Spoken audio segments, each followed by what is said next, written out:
Example 3. Find, correct to 6 decimal places, the root of the equation cosine of x is equal to x. So currently right now we have cosine of x, which is equal to x. We're going to set this equal to 0 by subtracting x to both sides. So cosine of x minus x is going to equal 0. And so now what we're going to do is we're going to write this as a function. So f of x is going to equal the cosine of x minus x. Okay, and then the next step, what we want to do is we want to find the derivative of this function. So f prime of x is going to equal the derivative of the cosine of x, which is negative sine of x, and the derivative of negative x is minus 1. Okay, so what this tells us is that we're going to have the following. Okay, we have x subscript n plus 1 is going to equal x subscript n minus what's in the numerator is going to be the cosine of x minus x divided by the denominator is going to be negative sine of x minus 1. So we want to clean this up just a little bit with that sign. So we're going to use the following. So it's going to be x subscript n plus 1, which is equal to x subscript n. Now we have this negative here, so we can apply this negative with the denominator. So what's going to happen is this is going to become a plus sign. We still have cosine x minus x in the numerator, and the denominators become both positive because of that negative sign, so it's going to be sine of x plus 1. Okay? And so the first thing that we're going to look for is we're going to now decide what we're going to pick. So let's take a look at this graph.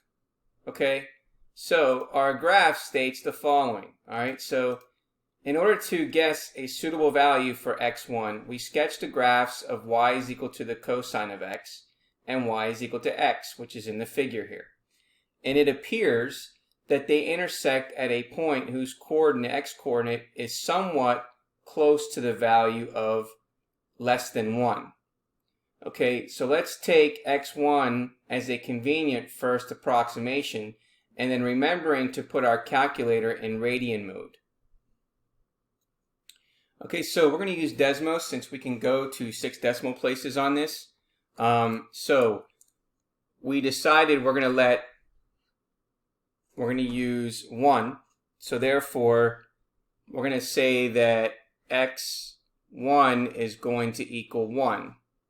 Okay, and then now we're going to let x2, so that's going to equal x1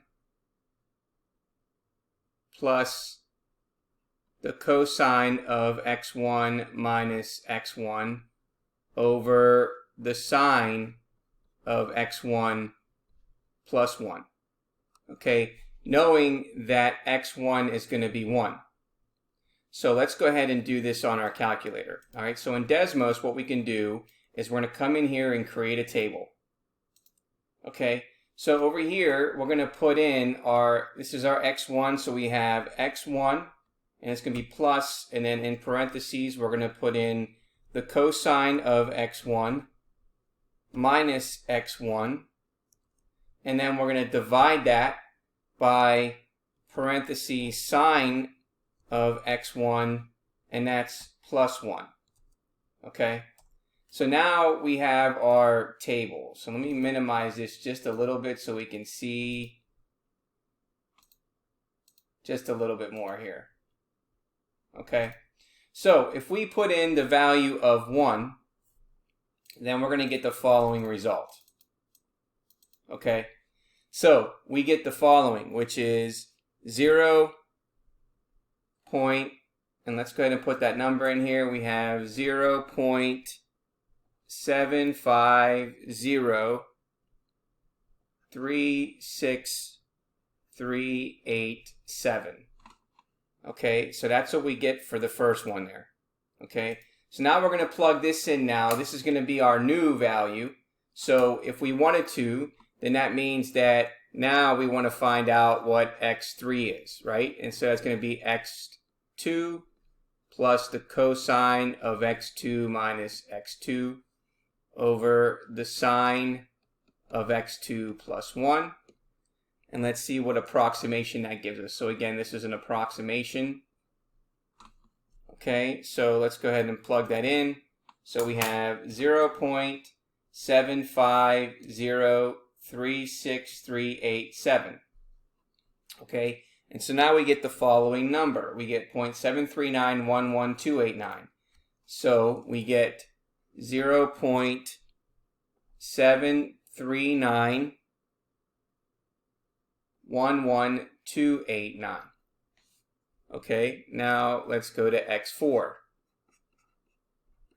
So again, that's x3 plus the cosine of x3 minus x3 all over the sine of x3 plus 1.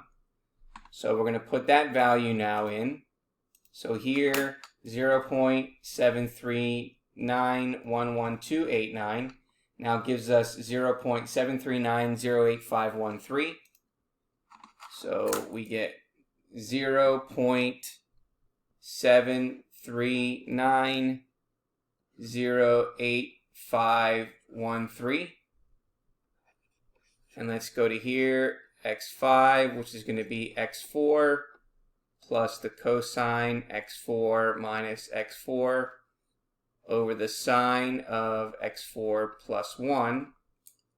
So let's put that value in there. So we're going to put in 0.73908.513. And if you notice, we get this exact same value. So we're getting the exact same value, 0.73908.513. Okay, so what that means is, because these are the exact same values, what this tells us is that we can round this to 6 decimal places, because you can see to 6 decimal places, that's what our value is. So we can say that the root, okay,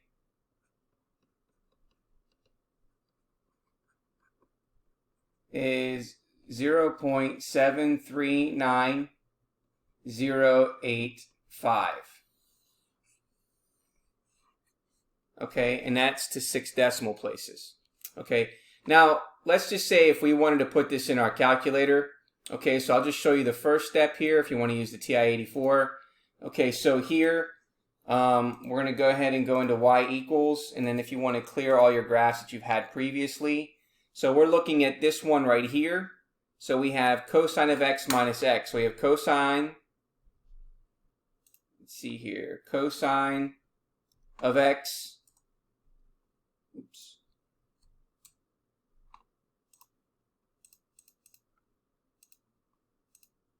and that's minus x, that's y1, which is in the numerator. And then in the denominator, we're going to have the sine of x, and that's plus 1. Okay, so we're going to go to second quit, and let's just verify. So we decided to choose 1, so if we select 1, we select enter, and that's going to be our stored answer. So we're going to get a second, and then answer, and then we're going to hit plus. Okay, and then then we're going to take vars, go to y vars, and then hit function, and then we're going to hit y1, and then we're going to, in parentheses, second answer, close parentheses, and then we're going to divide that by vars, and then go to y vars again, select function, and then go to y2, and then put parentheses, and the input is second answer. And then it gives us the same result that we get here. Okay, which is 0.7503638. That would be rounded to 7. This goes to 10 decimal places as opposed to what we got there. And now we're going to take this answer again, and we're going to select plus, vars, go to vars, select the function, y1, and then parentheses, put in the input for our stored answer, and then divided by, go to vars, we're going to go to the function that represents y2, and then put in parentheses with the second answer, and then we get 0.73911,289. So as you can see, as you continue plugging that into your calculator, then you're going to come up with that result. So what we wanted to do in this particular question is to look for a pattern that was the same to 6 decimal places. So in this particular answer, and the same thing with what you would get, this is what we got for our result.